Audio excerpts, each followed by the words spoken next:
मेरे प्रिय विद्यार्थियों, सबसे पहले सर्वप्रथम मैं आपको धन्यवाद देता हूं कि आप निरंतर मेरे वीडियो को देख रहे हैं। दूसरी बात यह है कि हम लोगों ने इसके पहले जो चर्चा की थी वो हम लोग चूंकि रस पे चर्चा कर रहे थे, जो काव्य का एक अहम भेद या प्रमुख भेद है, जिसकी चर्चा मैंने अपने पिछले वीडियो में की थी। सबसे पहले तो मैं आपको हृदय से आशीर्वाद देता हूं कि जो भी आपका लक्ष्य है, जिस भी लक्ष्य या अभीष्ट या गंतव्य के पीछे आप लगे हुए हैं, मां शारदा वह आपका पूर्ण करे। इन्हीं शुभकामनाओं के साथ हम अपने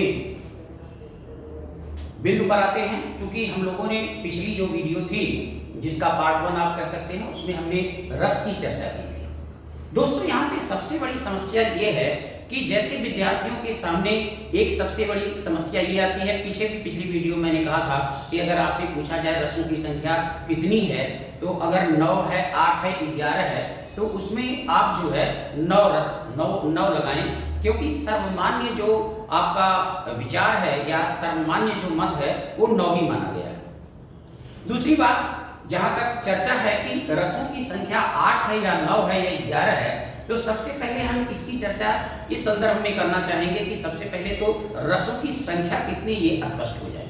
जैसा कि आप जानते हो, रस का जो प्रतिपादन किया गया और रस के जो प्रतिपादक हैं वो आचार्य भरतमुनि, और भरतमुनि की जो रचना है वो नाट्य शास्त्र है। नाट्य शास्त्र जो लिखा गया वो नाटकों के संदर्भ में लिखा गया। क्योंकि आप जानते हो कि जो हमारी अगर दृश्य विधा की बात करें, तो दृश्य विधा में हमारा जो पहली विधा आती है वो आपकी नाट्य है। लोग नाटक देखते थे, और चूंकि जनता जब देखती है, जैसे आप भी पिक्चर देखते हो या उसी का एक रूप आपका ये पिक्चर भी है, या आप सीरियल देखते हो, या आप काव्य पाठ सुनते हो, या आप नाटक देखते हो। गांव में पहले क्या, अब भी नौटंकी हुआ करती है, लोग जाते हैं, देखते हैं। तो चूंकि जो रसों की क्या नाम है, जो रसों की रचना की गई वो नाटकों को नाटकों के परिप्रेक्ष्य में की गई। इसीलिए चूंकि नाटकों में शांत रस, जिसे आप निर्वेद कहते हैं, उसमें निर्वेद का कोई रोल नहीं था, इसलिए भरतमुनि ने रसों की संख्या और आपके उसके अस्थायी भावों की संख्या 8 ही मानी है। मूलतः जो रस हैं वो आपके 8 ही माने गए। बाद में अगर आप देखेंगे तो अनेक विद्वान हुए जो जिन्होंने 3 रसों की और चर्चा की। पीछे मैंने आपको बताया भी था कि कुछ लोग ये मानते हैं कि श्रृंगार जो है उसी का भेद जो आपका वात्सल्य और भक्ति रस है, क्योंकि उसमें भी संयोग वियोग पक्ष होता है और इन दोनों में भी संयोग और वियोग होता है। लेकिन अब हम चर्चा कर रहे हैं, जहां पे हम अपने आपको जिसकी हम चर्चा कर रहे हैं वो आपका नाट्य शास्त्र है। चूंकि हमने ब्लैक बोर्ड पे लिख दिया है, आप देखें कि नाट्य शास्त्र और काव्य शास्त्र, इन दोनों में रसों की संख्या और उनके अस्थायी भावों की संख्या 8 ही मानी गई है, 8 ही स्वीकार की गई है।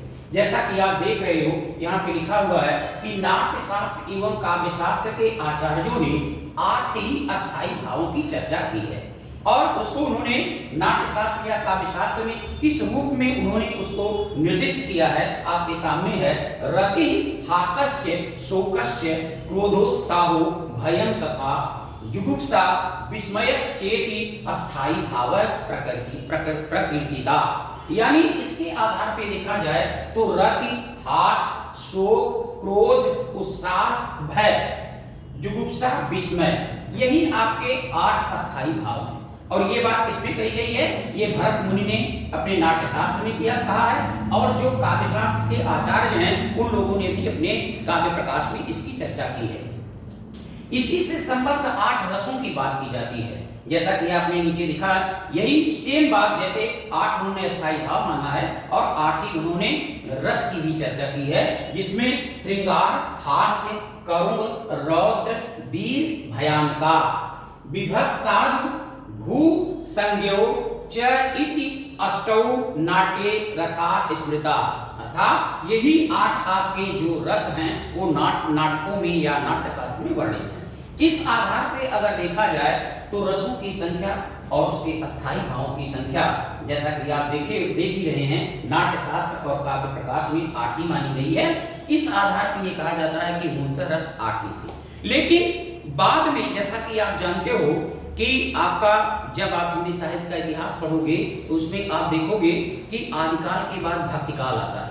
और भक्तिकाल की जब हम चर्चा करते हैं तो भक्तिकाल में आप देखते हो कि पूरा कालखंड जो है वो भक्ति से ओतप्रोत है, भक्ति से संबद्ध रचनाएं हैं। ठीक है, तो इस आधार पर कुछ आचार्यों ने उसको क्या नाम है, और उसमें भी अगर आप देखोगे तो जैसे आपके सूरदास है, सूर की बात की जाए, उन्हें वात्सल्य सम्राट रामचंद्र शुक्ल ने कहा है, यानी उनका जो आपका जो उनका रचना क्षेत्र है, रचना विधान है, वह है कृष्ण के वात्सल्य से आपूरित है। आप इधर जाएंगे रामचरितमानस की बात करेंगे गोस्वामी तुलसीदास की, तो वहां पर भी उन्होंने बालकांड पूरा लिखा है। उधर आप कबीर में भी जाएंगे तो कबीर भी आपका क्या नाम है वात्सल्य को लेकर के वो भी अपना पद की रचना करते हैं। तो इस आधार पर विद्वानों ने क्योंकि आपका एक रस और भी इसका क्या नाम है शांत वात्सल्य और भक्ति रस की चर्चा है। अब शांत रस किसने माना, क्योंकि शांत रस का जो आपका अस्थाई भाव है वो आपका निर्वेद है। निर्वेद का मतलब होता है वैराग्य, और शांत का दूसरा जो अस्थाई भाव है उसे कहा जाता है शम। शम का मतलब जिसने अपनी आप कह सकते हो कि जो उसके अंदर जो बुराइयां हैं, ठीक है ना, अपनी बुराइयों का जिसने शमन कर दिया हो, ठीक है ना, वह जो बुराई रहित हो, उसी से ये आपका शांत बना है। शम से ही शांत, यानी अपने अंदर जो बुराइयां हैं उन बुराइयों को शमन करने वाला, उन बुराइयों को जिसने शमन कर दिया वो शांत की स्थिति में आ गया। शांत रस की चर्चा सबसे पहले आचार्य मम्मट करते हैं। उसके बाद दूसरी बात आती है फिर आगे वात्सल्य की। तो वात्सल्य जिसका स्थायी भाव वत्सल है, इसकी चर्चा आचार्य विश्वनाथ ने की है। फिर तीसरा जो आपका आता है भक्ति रस, इसकी जिसका स्थायी भाव परारति है, और इसकी चर्चा जो है आपके रूप गोस्वामी करते हैं। इस आधार पे देखा जाए तो चूंकि नाट्य एवं काव्य शास्त्र में 8 रसों की चर्चा की गई है, और बाद के जो हमारे विद्वान हुए जिनमें आचार्य मम्मट हुए जिन्होंने शांत रस की चर्चा की, आचार्य विश्वनाथ हुए जिन्होंने वात्सल्य रस की चर्चा की, और वो गोस्वामी जैसे विद्वानों ने भक्ति रस की चर्चा की। इस आधार पे अगर देखा जाए तो रसों की टोटल संख्या जो है वो आपकी 11 है। लेकिन पुनः मैं एक बात कहना चाहूंगा कि अगर ये कहा जाए कि रसों की मूलतः संख्या कितनी है तो 8 है, और अगर ये कहा जाए कि रस कितने हैं, ठीक है, सर्वमान्य मत अगर देखा जाए तो रसों की संख्या 9 है। अगर 8 9 नहीं 11 है तो आप 11 पे टिक लगाएंगे। ठीक है, दूसरी बात अगर हम रसों की बात करें तो मैंने आपको बताया था कि चूंकि रस जो है इनके 4 तत्व हैं। ये आपके रस हो गए, रस से संबंधित जो है वो आपके इनके अस्थाई भाव हो गए, और इनके जो आपके हमने पीछे वीडियो में बताया था जिसमें भरत मुनि ने कहा था विभावानुभाव व्यभिचारी संयोगात्र स निष्पत्ति, यानी विभाव अनुभाव और संचारी भाव के संयोग से रस की उत्पत्ति होती है। यहाँ पे एक चीज और आपको बताना चाहेंगे कि जो ये 4 पार्ट आपके हैं, अस्थाई भाव, विभाव, अनुभाव और व्यभिचारी भाव, अगर हम इनकी चर्चा करें तो आप जैसा कि जानते हो, ये एक चीज जान लो, ये अस्थाई भाव है। ठीक है, अस्थाई भाव, दूसरा जो आपका है वो विभाव है, और तीसरा जो है वो आपका अनुभाव है, और चौथा जो है वो आपका व्यभिचारी भाव। व्यभिचारी, इसी को हम संचारी भाव भी कहते हैं। कभी कभी ये पूछ लिया जाता है कि व्यभिचारी का दूसरा नाम क्या है, तो इसे संचारी भाव भी कहते हैं। अस्थाई भाव, चूंकि अस्थाई भाव की संख्या अगर हम बात करें, नाट्यशास्त्र काव्य प्रकाश की बात करें, जैसा कि ऊपर आप देख रहे हैं इस रूप में लिखा हुआ है, तो इन लोगों के आधार पे तो 8 होगा। लेकिन अगर हम इन तीनों की बात करें, जो 3 विद्वान हैं, आचार्य मम्मट, आचार्य विश्वनाथ और गोस्वामी, तो इस समय रसों की जो अस्थाई भावों की संख्या है वो आपकी 11 है।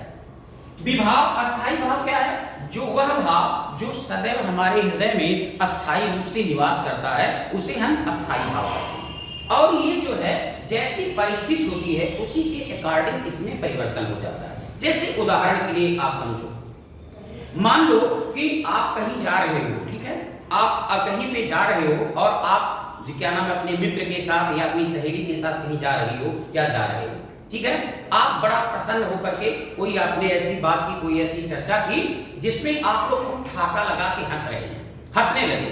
अब जब क्योंकि आप हंसने लगे तो उस समय जो आपके हृदय में अस्थाई भाव था वो हास था। क्या था? हास। इसीलिए हास से रस की निष्पत्ति हुई। लेकिन आप हंसते हुए जा रहे थे और अचानक से आगे आप गए और आगे किसी ने आकर के आपको ठोकर मार दी और आप रोड पर गिर गए या वहीं पे गिर गए।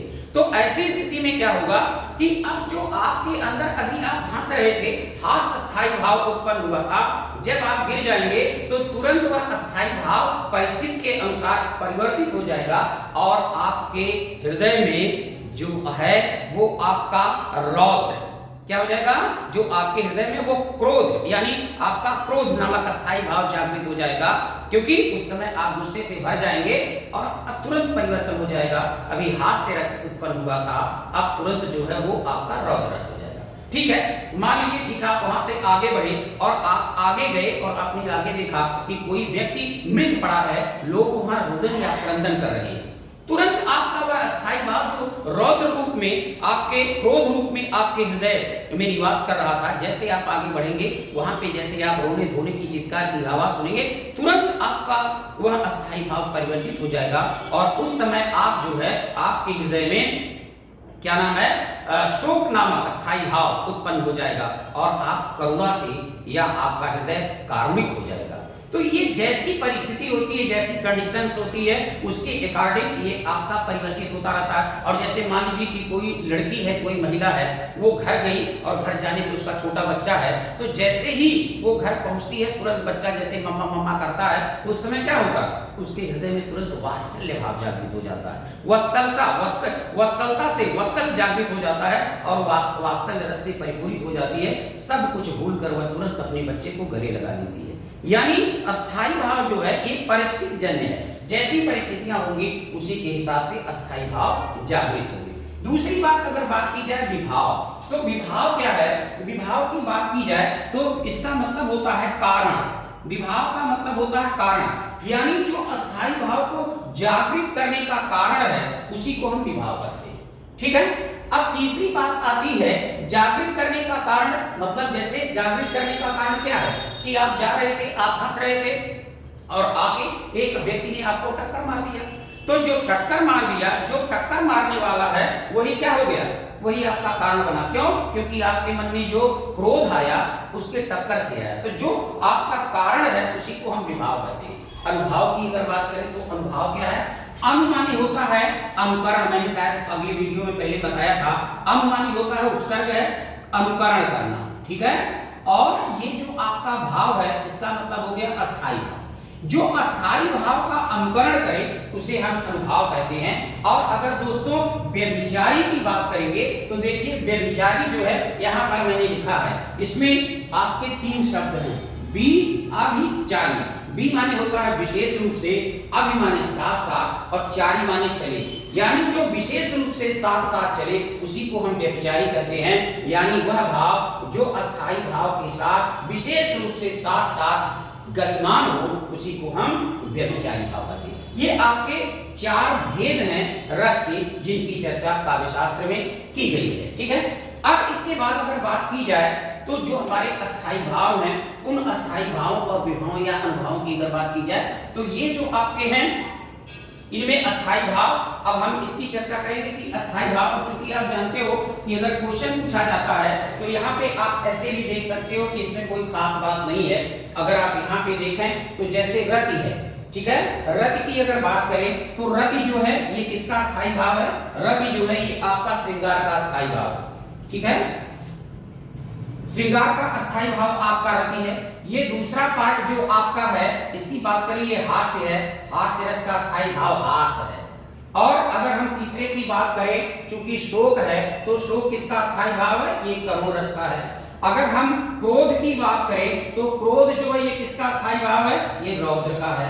अगर हम वीर की बात करें तो उत्साह, जो उत्साह है ये आपका जो है इसकी बात करें तो ये वीर का अस्थाई भाव है। और जो भय है अगर इसकी आप बात करोगे तो ये भयानक का अस्थाई भाव है। ठीक है। इसी तरह से आप जाओगे, जो विभत्स रस है इसका स्थायी भाव चूंकि जुगुप्सा है, जो आपका अद्भुत रस है यहाँ पे लिखा है, अद्भुत का जो है वो आपका विस्मय है। और इस आधार पे चूंकि इन्होंने 8 ही रसों की चर्चा की है। देखिए ये रति हो गया, हास हो गया, शोक हो गया 3, क्रोध हो गया 4, उत्साह हो गया 5, भय हो गया 6 और जुगुप्सा हो गया 7, विस्मय हो गया 8। नाट्यशास्त्र और काव्य प्रकाश के अनुसार 8 स्थायी भाव और 8 ही रस हैं। लेकिन चूंकि चर्चा हमने यहाँ पे भी की है कि 3 रसों की चर्चा इन विद्वानों ने की है, जिसमें 9वां रस आपका शांत है, जिसका स्थायी भाव निर्वेद या सम है, और 10वां जो है वात्सल है, जिसका स्थायी भाव वत्सल है, और 11वां रस आपका भक्ति रस है, जिसका स्थायी भाव परारति है। आज हम चूंकि इसी पे अपनी वाणी को विराम देते हैं और आज ये आपका यहीं पे मैं समाप्त करता हूं। जो अगला हमारा वीडियो होगा इसका पार्ट 3, उसमें हम इनके रसों की चर्चा, इनके उदाहरणों की चर्चा और कैसे डिफिनेशन दी जाती है। क्योंकि अगर आप देखेंगे किताब में तो अलग अलग पार्ट उसके जो भाव हैं कि आलंबन क्या है, उद्दीपन क्या है, स्थायी भाव क्या है, विभाव क्या है, संचारी भाव क्या है, अलग अलग तरह से उसको समझाया गया है। लेकिन हम एक ऐसी आपको परिभाषा देंगे जो जीवन पर्यंत आप कभी नहीं भूलेंगे और बड़ी ही सहज और सरल भाव में हमेशा आपको याद रहेगी। आप कहीं अगर टीचिंग करेंगे या कुछ भी करेंगे तो वो हमेशा आपके मन मानस में बनी रहेगी। इसी शब्द, इन्हीं शब्दों के साथ मैं आप अपनी वाणी को विराम देता हूं और आप लोगों की शुभेच्छा की ईश्वर से कामना करता हूं। और मेरा दृढ़ विश्वास है कि निश्चित रूप से आप अपने लक्ष्य को हर हाल में आपको क्या नाम है वो प्राप्त होगा। क्योंकि आपका जो डेडिकेशन है, जो आपका तन्मयता है, लक्ष्य के प्रति जो दृढ़ता है, निश्चित है कि वह आपको आपके गंतव्य से रूबरू कराएगी। दूसरी बात, अगर मेरा वीडियो आपको अच्छा लगता है तो आप अपना सुझाव भी दें। कोई अगर कमी रहती है उसको भी दूर करने का मैं पूरा प्रयास करूंगा।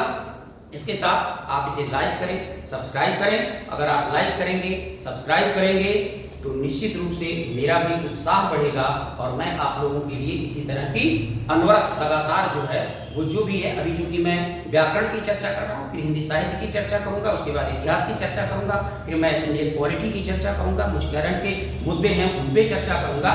धीरे धीरे अगर आप मेरा उत्साह बढ़ाएंगे तो निश्चित है मेरा पूरा प्रयास रहेगा कि आपको हर हाल में लाभान्वित किया जाए। इसी शुभेच्छा के साथ आपको क्या नाम है, शुभ रात्रि।